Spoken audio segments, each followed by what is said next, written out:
નમસ્કાર વિદ્યાર્થી મિત્રો, વેલકમ ટુ ગુજરાત જ્ઞાન યુટ્યુબ ચેનલ. દોસ્તો, જીએસઆરટીસી કંડક્ટર ડ્રાઈવર માટે સ્પેશિયલ મિશન કંડક્ટર સિરીઝ છે તે આપણે શરૂ કરેલી છે. તો ખાસ એ સિરીઝને મેક્સિમમ તમારે પ્રતિસાદ આપવાનો છે. દિન પ્રતિદિન થોડો પ્રતિભાવ ઓછો થતો જાય છે. તો દરેક વિદ્યાર્થીઓને વિનંતી કે ખાસ મિત્રોને શેર કરી દેજો. ખાસ ચેનલને સબસ્ક્રાઈબ કરવાનું બાકી છે તે કરી દેજો. આજે છે તારીખ 6/1/2024. વિદ્યાર્થી મિત્રો, પાર્ટ નંબર 16 તરફ આપણે આગળ વધીએ. અગાઉના લેક્ચર જે વિદ્યાર્થીઓએ નથી જોયા એ લોકો મિશન કંડક્ટર નામનું પ્લેલિસ્ટ બની ગયું છે, એની અંદર જઈ પહેલાના વિડીયો છે એકવાર જોઈ લેજો, જેથી તમારે કોઈ પ્રોબ્લેમ આવશે નહીં. ચાલો ત્યારબાદ આગળ વધી જઈએ. પ્રથમ પ્રશ્ન તમારા મોબાઈલની સ્ક્રીન ઉપર, રોડ સેફ્ટી કમિટીના સેક્રેટરી તરીકે કોણ હતા? વિદ્યાર્થી મિત્રો, રોડ સેફ્ટી કમિટીના સેક્રેટરી હોય, ચેરમેન હોય, આ બધી વસ્તુઓ પહેલાના હોય કે અત્યારે હાલના 2023ના હોય, એ આપણે પાર્ટ નંબર 15 ની અંદર છે તે વિગતે સમજાયેલું હતું. ઓકે, તો ખાસ જે વિદ્યાર્થીઓને ખ્યાલ હોય તે જોઈ લો ઓપ્શનની અંદર, જેને નથી ખ્યાલ તે શીખી લો. તો ઓપ્શન સી છે તે તમારો જવાબ થશે, મતલબ કે એસટી બંગા છે એ તમારો સાચો જવાબ થશે. Option she is a right answer. Okay, તો ચાલો વિદ્યાર્થી મિત્રો, આમાં વધારે આપણે ચર્ચાઓ નથી કરવી, આગળ વધી જઈએ. ત્યારબાદ બીજા નંબરનો ક્વેશ્ચન, મંદાક્રાંતા છંદનું બંધારણ જણાવો. મંદાક્રાંતા છંદનું બંધારણ જણાવો. ઓકે, મભન તત ગાગા, ન સમરસ લગા, મસ જસ તત ગા, કે પછી જત જ ગાગા. આ રીતના કંઈક ઓપ્શન તમારી સમક્ષ આવેલા છે. તો પહેલા વિદ્યાર્થી મિત્રો, મંદાક્રાંતા છે એનું બંધારણ ઓપ્શન એ એટલે કે મભન તત ગાગા છે એ તમારો સાચો જવાબ થશે. શું જવાબ થશે? મભન તત ગાગા. ઓકે, સાથે સાથે બીજા અન્ય ઓપ્શન આપેલા છે એના વિશે વિગતે થોડીક સમજૂતી મેળવી લઈએ. શું કે છે ઓપ્શન બી? તો કે ન સમરસ લગા. તો ન સમરસ લગા છે વિદ્યાર્થી મિત્રો, એ છે હરિની છંદનું બંધારણ. ઓકે, યાદ રાખજો, ન સમરસ લગા હરિની છંદનું બંધારણ છે. ઓકે, ત્યારબાદ મસ જસ તત ગા. તો મસ જસ તત ગા છે એ શાર્દુળ વિક્રીડિત છંદ છે એનું બંધારણ છે. બરોબર, યાદ રાખજો. જે ઓપ્શન સી ની અંદર તમને જોવા મળે છે મસ જસ તત ગા, એ છે શાર્દુળ વિક્રીડિત, જે 19 અક્ષરનો જે છંદ છે એની વાત કરું છું. ત્યારબાદ આગળ વધી જઈએ. ત્યારબાદ છે દોસ્તો જત જ ગાગા. તો જત જ ગાગા જે છે એ છે વિદ્યાર્થી મિત્રો ઉપેન્દ્ર વજ્રનું. જત જ ગાગા એ છે ઉપેન્દ્ર વજ્રા એનું બંધારણ છે. ખાસ 11 અક્ષરનો આ છંદ છે. તો આ રીતના કંઈક થોડીક છંદ વિશેની માહિતી આપણે જોઈ. હવે જો છંદની જે વ્યાકરણના અમુક જે ટોપિક્સ હતા એ ટોપિક્સમાં ખાસ કરીને અત્યારે મોસ્ટ છંદ અને સમાસ આ વસ્તુ છે એ ખાસ પૂછે છે. તમે કદાચ ફોરેસ્ટનો સિલેબસ જોયો હશે તો એમાં છે કહેવતો, રૂઢિપ્રયોગો, આવી વસ્તુ સમાનાર્થી, વિરુદ્ધાર્થી, એ બધું વધારે રાખ્યું છે. આમ વ્યાકરણની દ્રષ્ટિએ જોવા જઈએ બરોબર, તો વ્યાકરણની દ્રષ્ટિઓમાં ખાસ કરીને છંદ અને સમાસ આ બે વસ્તુ જ રાખેલી છે. તો આ વસ્તુ તમારે ખાસ યાદ હોવી પડે. જૂના પેપર એકવાર જોઈ લેજો, એમાં પણ આ પ્રકારના પ્રશ્નો છે તે પૂછેલા છે. તો છંદ એકવાર કડકડાટ પાકા કરી નાખવાના. ઓકે, એમાં ખાસ કરીને આ વસ્તુ તમારે કરવાની હોય એટલે તમને કોઈ વાંધો ન આવે. આગળ વધી જાય ભાઈ. આગળ છે 3 નંબરનો પ્રશ્ન, વિનોબા ભાવે દ્વારા શરૂ કરવામાં આવેલી ભૂદાન પ્રવૃત્તિ કયા સ્થળેથી શરૂ કરવામાં આવી હતી? ભાઈ વિનોબા ભાવે, બહુ મોટું નામ. ઓકે, તો વિનોબા ભાવે દ્વારા શરૂ કરવામાં આવેલી ભૂદાન પ્રવૃત્તિ છે એ કયા સ્થળેથી શરૂ કરવામાં આવી હતી? ઓપ્શન એ ની અંદર છે ઉદયગીરી, ઓપ્શન બી ની અંદર છે રાપુર, ઓપ્શન સી ની અંદર છે પોચમપલ્લી અને ઓપ્શન ડી ની અંદર છે વેંકટગીરી. તો સાચો જવાબ થશે વિદ્યાર્થી મિત્રો તમારો અહીંયા પોચમપલ્લી. ઓકે, તમિલનાડુનો છે એ આ વિસ્તાર આવેલો છે અને ખાસ કરીને 18 એપ્રિલ 1951 ની આ વાત છે. ત્યારની વાત છે, 18 એપ્રિલ 1951 ની અંદર છે તે ભૂદાન પ્રવૃત્તિની શરૂઆત કરવામાં આવી વિનોબા ભાવે દ્વારા. બરોબર, ચાલો ત્યારે વધી જઈએ આગળ. 4થા નંબરનો પ્રશ્ન, ગુજરાતની નદીઓ અંગે કયું વિધાન અસત્ય છે? મતલબ કે ખોટું વિધાન છે એ તમારે અહીંયા તપાસવાનું છે. તો ભોગાવો નદીનું મૂળ ચોટીલા પાસેના ડુંગરમાં છે. ભાઈ એકદમ સાચી વાત છે. ભોગાવો છે એ સુરેન્દ્રનગર જિલ્લાની અંદર આવેલો ચોટીલા ડુંગર છે. તો એની પાસેથી ભોગાવો નદીનું મૂળ છે, ભાઈ યાદ રાખજો. અને એ વિધાન છે તે સત્ય છે. ત્યારબાદ આગળ વધીએ મિત્રો, ઓપ્શન બી ની તરફ આગળ વધીએ. તો કે બનાસ નદીનું મૂળ મધ્યપ્રદેશના ઉજ્જૈન વિસ્તારમાં છે. ભાઈ આ પણ સાચું છે. કે ખોટું છે? ચલો મને જવાબ આપો. તો ભાઈ બનાસ નદીનું મૂળ છે તે અહીંયા મધ્યપ્રદેશ નહીં આવે વાલા વિદ્યાર્થી મિત્રો. બનાસ નદીનું મૂળ મધ્યપ્રદેશ નહીં આવે, પરંતુ રાજસ્થાન જે છે, ખાસ કરીને અરવલ્લીની પર્વતમાળા જે છે, તો એ અરવલ્લીની પર્વતમાળા રાજસ્થાનની છે. તો રાજસ્થાન રાજ્યમાંથી એનું મૂળ જે છે એ ત્યાં આવેલું છે. તો અહીંયા મધ્યપ્રદેશ આવશે નહીં. તો બીજું વિધાન છે એ ખોટું વિધાન થાય છે અહીંયા. ઓકે. આ સિવાય સાબરમતી નદી મેવાડના ઢેબર સરોવરમાંથી નીકળે છે.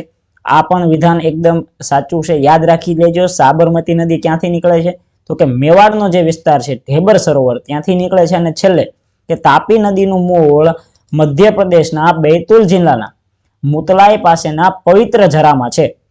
તો આ પણ વિધાન સત્ય છે. મતલબ કે ઓપ્શન એ, ઓપ્શન સી અને ઓપ્શન ડી એ ત્રણેય વિધાનો સાચા છે, જ્યારે ઓપ્શન બી છે તે ખોટું છે. હવે બનાસ નદીની થોડી વાત કરવી હોય તો ભાઈ એ બનાસ નદી છે એની ઉપર એક તો દાંતીવાડા બંધ છે તે બાંધવામાં આવેલો છે, બધાને ખ્યાલ હશે, બરોબર. ખાસ કરીને આપણા ગુજરાતમાં છે તે ક્યાંથી પ્રવેશ કરે છે? તો ગુજરાતની અંદર જે બનાસકાંઠા છે, ઓકે, તો ગુજરાતની અંદર બનાસકાંઠા જિલ્લામાંથી છે તે પ્રવેશ કરે છે. અને ક્યાં સમાઈ જાય છે? તો ગુજરાતની અંદર બીકે માંથી પ્રવેશ કરે, મતલબ કે બનાસકાંઠામાંથી પ્રવેશ કરે સીધો કચ્છનું જે રણ છે એ કચ્છના રણની અંદર સમાઈ જાય છે. આની લંબાઈની વાત કરું તો લગભગ 250 એટલે કે 250 પ્લસ, લગભગ 266, પાક્કો આંકડો ખ્યાલ નથી, પરંતુ 266 કિલોમીટર જેટલી છે એ આ નદી છે એ લંબાઈ ધરાવે છે. ક્લિયર છે? બનાસ નદીનું સંપૂર્ણ વાત થઈ ગઈ. ભાઈ ઉદ્ગમ સ્થાન તો કે રાજસ્થાન છે, ત્યાંથી અરવલ્લીની પર્વતમાળામાંથી એ છે ગુજરાતની અંદર બનાસકાંઠા જિલ્લામાંથી પ્રવેશ કરે છે. વાત કરીએ તો કે કચ્છના રણમાં સમાઈ જાય છે. અને એની લંબાઈ તો અહીંયા લખી નાખી 266 કિલોમીટર. ને દાંતીવાડા બંધ બનાસ નદી ઉપર બાંધવામાં આવેલો છે. ઓકે, આગળ વધી જાય. 5મા નંબરનો સવાલ. ઓકે, ઓપ્શન બી તમારો અહીંયા સાચો જવાબ થાય છે. 5મા નંબરનો સવાલ છે ખાલી સ્થાન માટે યોગ્ય વિકલ્પ પસંદ કરો. જો અહીંયા તમને એક ફોટોગ્રાફ્સ દેખાય છે જેની અંદર અલગ અલગ રાઉન્ડ્સ વિદ્યાર્થી મિત્રો આપેલા છે. અહીંયા આ રાઉન્ડ્સની અંદર તમને ક્યાંક પ્રશ્નાર્થ જોવા મળે છે. તો એ રાઉન્ડની અંદર તમારે સાચો જવાબ દોસ્તો છે તે આપવાનો છે. તો અહીંયા થોડુંક તમે એકવાર ઓબ્ઝર્વેશન કરી દો, વિડીયો પોઝ કરી દો, જેથી ખ્યાલ આવી જાય. તો જો અહીંયા તમે 12 અને અહીંયા પણ 12, આ બંને કેટલા છે? 12 આપેલા છે, બરોબર. તો 12 + 12 કરો તો કેટલા થાય? તો કે 24 થાય. મતલબ કે નીચેના જે રાઉન્ડ છે એનો સરવાળો કરીને ઉપરમાં લખેલું હોય એવું કંઈક લાગે છે. ભાઈ જોઈ લઈએ સાચું છે કે ખોટું છે. ઓકે, તો અહીંયા જુઓ 5, અહીંયા 5, અહીંયા 2, તો 5 + 2 કેટલા થાય વિદ્યાર્થી મિત્રો? 7 થાય. તો ભાઈ સાચું છે, નીચેના બે રાઉન્ડ હોય છે એનો સરવાળો કરીને ઉપરમાં લખેલું છે. પછી અહીંયા જુઓ 3 + 2 કેટલા થાય? તો કે 5 થાય. તો આ પણ વિદ્યાર્થી મિત્રો બરોબર છે. તો આપણે છે એ 4 + 3 કરવાના છે, એકદમ સિમ્પલ છે. તો 4 + 3 કરશો કેટલો જવાબ આવશે ભાઈ? તો કે 4 + 3 = 7. તો ઓપ્શન બી છે એ તમારો અહીંયા સાચો જવાબ થાય. તમે અહીંયા જુઓ ઓપ્શન બી ની અંદર 7 આપેલો છે. ક્લિયર છે? તો આવા પ્રશ્નો પણ કંઈક પરીક્ષાની અંદર પૂછાઈ શકે. જૂનું પેપર છે એની અંદર તો જે આકૃતિવાળા પ્રશ્નો છે એવા આવા ઘણા બધા પ્રશ્નો પૂછેલા હતા. તો આપણે એવા પ્રશ્નો પણ લેવાનો પ્રયત્ન કરેલો. આગળ વધી જઈએ. 6થા નંબરનો સવાલ. મુસાફરી પાસ નીચેનામાંથી કોણ કઢાવી શકે? ભાઈ નીચેનામાંથી મુસાફરી પાસ કોણ કઢાવી શકે? શાળાના જે વિદ્યાર્થીઓ હોય એ કઢાવી શકે, કોલેજ કક્ષાએ ભણતા હોય એ વિદ્યાર્થીઓ કઢાવી શકે, જે નોકરિયાત હોય એ વ્યક્તિઓ કઢાવી શકે, કે પછી આપેલ તમામ? જો પાસના ઘણા બધા પ્રકારો આવે. મુસાફરી પાસ હોય, વિદ્યાર્થીનું પાસ હોય, દિવ્યાંગ માટેનું પાસ હોય, અલગ અલગ જો જે કાંઈ પત્રકારો હોય તો પત્રકારોનો પાસ અલગ હોય. તો આ બધા પાસ વિશેની માહિતી છે ને મેં યુટ્યુબ ચેનલની અંદર વિડીયો તમને મૂકેલો છે એકદમ ફ્રીની અંદર, જેની અંદર છે કોને છે અડધા 50% રાહત મળે, કોને એના સહાયક તરીકે રાહત મળે, કોણ આ પાસ કઢાવી શકે, એની પાસે શું લાયકાત હોવી જોઈએ, આ બધાનો એક સરસ રીતનો વિડીયો છે એ બનાવી અને આપણી યુટ્યુબ ચેનલની અંદર મૂકેલો છે. યુટ્યુબ ચેનલની અંદર તમે જશો એટલે ક્યાંક તમને મળી જશે. ઓકે, ચાલો ત્યારે. તો અહીંયા મુસાફરી પાસ વિશેની વાત કરવામાં આવેલી છે. તો ભાઈ મુસાફરી પાસ છે તે દોસ્તો શાળાના વિદ્યાર્થીઓ પણ કઢાવી શકે, કોલેજના વિદ્યાર્થીઓ પણ કઢાવી શકે, અને નોકરી કરતા વ્યક્તિઓ છે એ પણ મુસાફરી પાસ કઢાવી શકે છે. તો ઓપ્શન ડી છે એ આપણો સાચો જવાબ થશે. ઓકે, ઓપ્શન ડી છે એ આપણો સાચો જવાબ થશે. વધી જઈએ આગળ. 7મા નંબરનો ક્વેશ્ચન. સીટ બેલ્ટ વગર ડ્રાઇવિંગ કરવા બાબતે કેટલા રૂપિયા દંડની જોગવાઈ કરવામાં આવેલ છે? ઓકે, સીટ બેલ્ટ તમે નથી લગાડતા અને તેમ છતાં ડ્રાઇવિંગ કરો છો, ઓકે, તો સીટ બેલ્ટ વગર ડ્રાઇવિંગ કરવા બાબતે કેટલા દંડની જોગવાઈ, કેટલા રૂપિયાના દંડની જોગવાઈ, અહીંયા રૂપિયા શબ્દ છે એ હોવો જોઈએ, બરોબર. તો ઓપ્શન એ ની અંદર વિદ્યાર્થી મિત્રો છે 200 રૂપિયા, બરોબર. ઓપ્શન બી ની અંદર છે વિદ્યાર્થી મિત્રો 500 રૂપિયા, ઓપ્શન સી ની અંદર આપેલા છે 1000 રૂપિયા, ઓપ્શન ડી ની અંદર આપેલા છે 5000 રૂપિયા. યાદ રાખજો 2019 ની અંદર જે નવો સુધારો આવ્યો, ખાસ કરીને વાત કરું છું મોટર વ્હીકલ એક્ટના જે દંડની જોગવાઈઓ હતી એની અંદર મોટર વ્હીકલ એક્ટની અંદર જે કલમો હતી એમાં ઘણો બધો સુધારો આવ્યો અને દંડની જોગવાઈઓમાં ખાસ સુધારો આવ્યો 2019 થી. એની અંદર નક્કી કરવામાં આવ્યું કે સીટ બેલ્ટ વગર ડ્રાઇવિંગ કરતા કોઈ પણ વ્યક્તિ પકડાશે તો એની પાસેથી 500 રૂપિયા દંડ લેવામાં આવશે. કેટલો દંડ? 500 રૂપિયા દંડ લેવામાં આવશે. મોટર વ્હીકલ એક્ટની કલમ નંબર 194 બી, મોટર વ્હીકલ એક્ટ કલમ નંબર 194 બી, એની અંદર સ્પષ્ટ રીતે ઉલ્લેખ કરવામાં આવ્યો કે જ્યારે કોઈ પણ વ્યક્તિ છે તે સીટ બેલ્ટ વગર વાહન ચલાવશે તો એની પાસેથી 500 રૂપિયા દંડ લેવામાં આવશે. બીજું કે જો તે વ્યક્તિ છે તે અન્ય 14 વર્ષથી નાના બાળકો હોય એને વાહન ચલાવે અને એ પણ વાહનમાં જે સુરક્ષા પદ્ધતિ હોય એનો ખ્યાલ ન રાખે તો એની પાસેથી 1000 રૂપિયા દંડ લેવામાં આવશે. કેટલો? 1000 રૂપિયા દંડ લેવામાં આવશે. જો 14 વર્ષથી નીચેનું બાળક હોય અને જે સુરક્ષા પદ્ધતિ નક્કી કરવામાં આવેલી છે, સીટ બેલ્ટ લગાડવા, તે બધી વસ્તુઓ, ઓકે, તો એનું ઉલ્લંઘન કરશે તો એવા પાસેથી 1000 રૂપિયા, બાકી જો સીટ બેલ્ટ નહીં હોય તો તે વ્યક્તિ પાસેથી 500 રૂપિયા દંડ લેવામાં આવશે. ક્લિયર છે? ચાલો ત્યારે 7મા નંબરનો પ્રશ્ન, અને ખાસ જે વિદ્યાર્થીઓને આવનારા પરીક્ષાની અંદર મોટર વ્હીકલ એક્ટ તૈયાર કરવો છે ને એ 194 નંબરની કલમ ખાસ તૈયાર કરી નાખજો. 194 A B C D E અને F સુધીના તમામ વસ્તુઓ છે તે તમારે તૈયાર કરવી પડશે, કારણ કે એમાં સ્પેશિયલી એમાં ડ્રાઇવિંગને લગતી બાબતો છે એ તો એમાં ખાસ ઉપયોગી થાય છે, એટલા માટે એમાં દંડની જોગવાઈ ને બધી વસ્તુ આવી જશે. ઓકે, વધી જઈએ આગળ. 8મા નંબરનો ક્વેશ્ચન, યુનિવર્સલ કમ્પ્યુટિંગ મશીન ની શોધ કોને કરી હતી? John Napier, Pascal, Alan Turing કે પછી જ્હોન ન્યુમેન? ઓકે, નામ પણ ઘણા બધા અઘરા છે, કાંઈ વાંધો નહીં વિદ્યાર્થી મિત્રો, આપણે સમજાવી દઈએ. પહેલા તો છે જ્હોન નેપિયર. તો જ્હોન નેપિયર છે તેને દોસ્તો નેપિયર બોન્ઝની છે એ શોધ કરી હતી. યાદ રાખજો, જે જ્હોન નેપિયર ઓપ્શન એ ની અંદર તમને દેખાય છે તેને નેપિયર બોન્સની શોધ કરી હતી. ત્યારબાદ પાસ્કલ જોવા મળે છે, તો પાસ્કલે જે શોધ કરી હતી પાસ્કલાઇન, એના ઉપરથી જ તેનું નામ રાખવામાં આવ્યું હતું. તો પાસ્કલે કોની શોધ કરી? તો વિદ્યાર્થી મિત્રો પાસ્કલાઇનની શોધ કરી. ત્યારબાદ એલન ટ્યુરિંગ. એલન ટ્યુરિંગ છે તેને દોસ્તો યુનિવર્સલ કમ્પ્યુટિંગ મશીનની શોધ કરેલી હતી. ઓપ્શન સી તમારો અહીંયા સાચો જવાબ થાય છે. અને લાસ્ટની અંદર છે જ્હોન ન્યુમેન. તો જ્હોન ન્યુમેન છે એને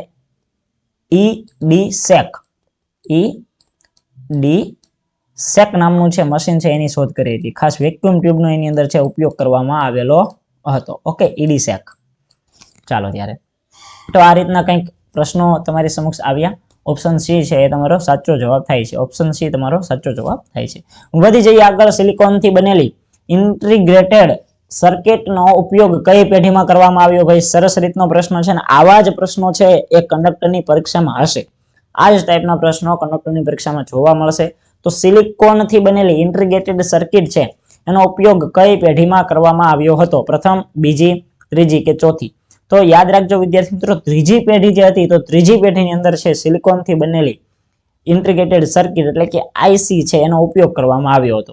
જો કદાચ તમને થોડુંક ડીપમાં લઈ જાઓ તો પહેલી પેઢી છે એની અંદર શેનો ઉપયોગ કરવામાં આવ્યો? તો વેક્યુમ ટ્યુબનો ઉપયોગ કરવામાં આવ્યો. શેનો ઉપયોગ કરવામાં આવ્યો? વેક્યુમ ટ્યુબનો ઉપયોગ પ્રથમ પેઢીની અંદર કરવામાં આવ્યો. બીજી પેઢીની અંદર વાત કરું તો બીજી પેઢીની અંદર દોસ્તો ટ્રાન્ઝિસ્ટરનો ઉપયોગ કરવામાં આવ્યો. શાનો ઉપયોગ કરવામાં આવ્યો? ટ્રાન્ઝિસ્ટર. ત્યારબાદ ત્રીજી પેઢીની અંદર વાત કરું તો આઈસી એટલે કે ઇન્ટિગ્રેટેડ સર્કિટનો ઉપયોગ કરવામાં આવ્યો. ત્યારબાદ ચોથી પેઢીની અંદર વાત કરું તો ચોથી પેઢીની અંદર માઇક્રો પ્રોસેસરનો ઉપયોગ કરવામાં આવ્યો. શેનો ઉપયોગ કરવામાં આવ્યો? માઇક્રો પ્રોસેસરનો ઉપયોગ કરવામાં આવ્યો. અને પાંચમી પેઢી વિદ્યાર્થી મિત્રો તમને પૂછાઈ જાય તો પાંચમી પેઢીની અંદર ઓપ્ટિકલ ડિસ્કનો ઉપયોગ કરવામાં આવ્યો. શેનો ઉપયોગ કરવામાં આવ્યો? Optical disc. ચાલો, ક્લિયર છે ટોટલી વસ્તુ? પ્રથમ પેઢી વેક્યુમ ટ્યુબ, બીજી પેઢી ટ્રાન્ઝિસ્ટર, ત્રીજી પેઢી છે એની અંદર આઈસી, ચોથી પેઢી છે એની અંદર માઇક્રો પ્રોસેસર અને પાંચમી પેઢી છે એની અંદર ઓપ્ટિકલ ડિસ્કનો ઉપયોગ કરવામાં આવ્યો. ત્યારબાદ આગળ વધી જાય 10મા નંબરનો અને છેલ્લો પ્રશ્ન. વાઇબ્રન્ટ ગુજરાત સમિટની શરૂઆત કયા વર્ષમાં થઈ? વારંવાર વિદ્યાર્થી મિત્રો સીએમઓ ની વેબસાઇટ હોય કે કોઈ કાર્યક્રમ હોય એની અંદર એકનો એક શબ્દ કે ન્યૂઝપેપરની અંદર કંઈક ને કંઈક વાંચેલું હશે vibrant Gujarat vibrant Gujarat vibrant Gujarat summit. તો આ વાઇબ્રન્ટ ગુજરાત સમિટ છે એની શરૂઆત છે તે ક્યારથી થઈ? ઓકે 2002 2001 2003 કે પછી 2004? યાદ રાખજો વિદ્યાર્થી મિત્રો જવાબ આવશે 2003 ની અંદર. ક્યારે થઈ? 2003 ની અંદર. તારીખ પૂછે તો તારીખ છે તે ખાસ પૂછાય એવી નથી, પરંતુ તેમ છતાં આઈ થિંક 28 સપ્ટેમ્બર આસપાસ છે તે વાઇબ્રન્ટ સમિટ છે તે વાઇબ્રન્ટ ગુજરાત સમિટની શરૂઆત થઈ હતી 28 સપ્ટેમ્બર 2003 ની અંદર. ત્યારબાદ છે એ દર 2 વર્ષે 2003 થી શરૂ કરીને આજ દિન સુધી દર 2 વર્ષે છે આની ઉજવણી કરવામાં આવે છે. ચાલો ત્યારે ઓકે 10 જેટલા સરસ મજાના પ્રશ્નો છે એ સોલ્યુશન કરી લીધું છે. જેને કોર્સ ફૂલ કોર્સ લેવો હોય કંડક્ટર માટેનો તેને વિડીયોની નીચે ડિસ્ક્રિપ્શન બોક્સની અંદર લિંક આપેલી છે. લિંક ઉપર ક્લિક કરી કોર્સ ખરીદી શકો છો અથવા વધુ માહિતી માટે આપનો નંબર પણ આપેલો હશે. આ સિવાય જે વિદ્યાર્થી મિત્રોને સ્પેશિયલ 30 માર્કનો કોર્સ લેવો છે તો તેવા વિદ્યાર્થીઓ માટે પણ દોસ્તો આપણે ઓફર છે એ ચાલુ રાખેલી છે. આની અંદર 1400 ની જગ્યાએ છે એ 1199 ની અંદર આ કોર્સ તમને મળવાપાત્ર થાય છે. 6 મહિનાની વેલિડિટી સાથે કંડક્ટરની બુક તમને ફ્રી મળવાપાત્ર થાય છે. ઓકે વિડીયોની શરૂઆત કરી ત્યારે જ કીધું હતું કે ગુજરાત જ્ઞાન ચેનલ છે એને તમારે ખાસ સપોર્ટ કરવાનો છે, તો આ રીતે સપોર્ટ કરતા રહેજો. વિડીયોને લાઈક નથી કરી, લાઈક કરી નાખો. મિત્ર વર્તુળની અંદર વિડીયો શેર કરી નાખો. ઓકે નવા હોય એ ચેનલને સબસ્ક્રાઇબ કરી નાખો અને ઇન્સ્ટાગ્રામ ને ટેલિગ્રામની અંદર ફોલો કરી નાખો. ચલો મળીએ છીએ નવા વિડીયોમાં નવી માહિતી સાથે. Thank you for watching this video. જય હિન્દ વંદે માતરમ. ભારત માતા કી જય.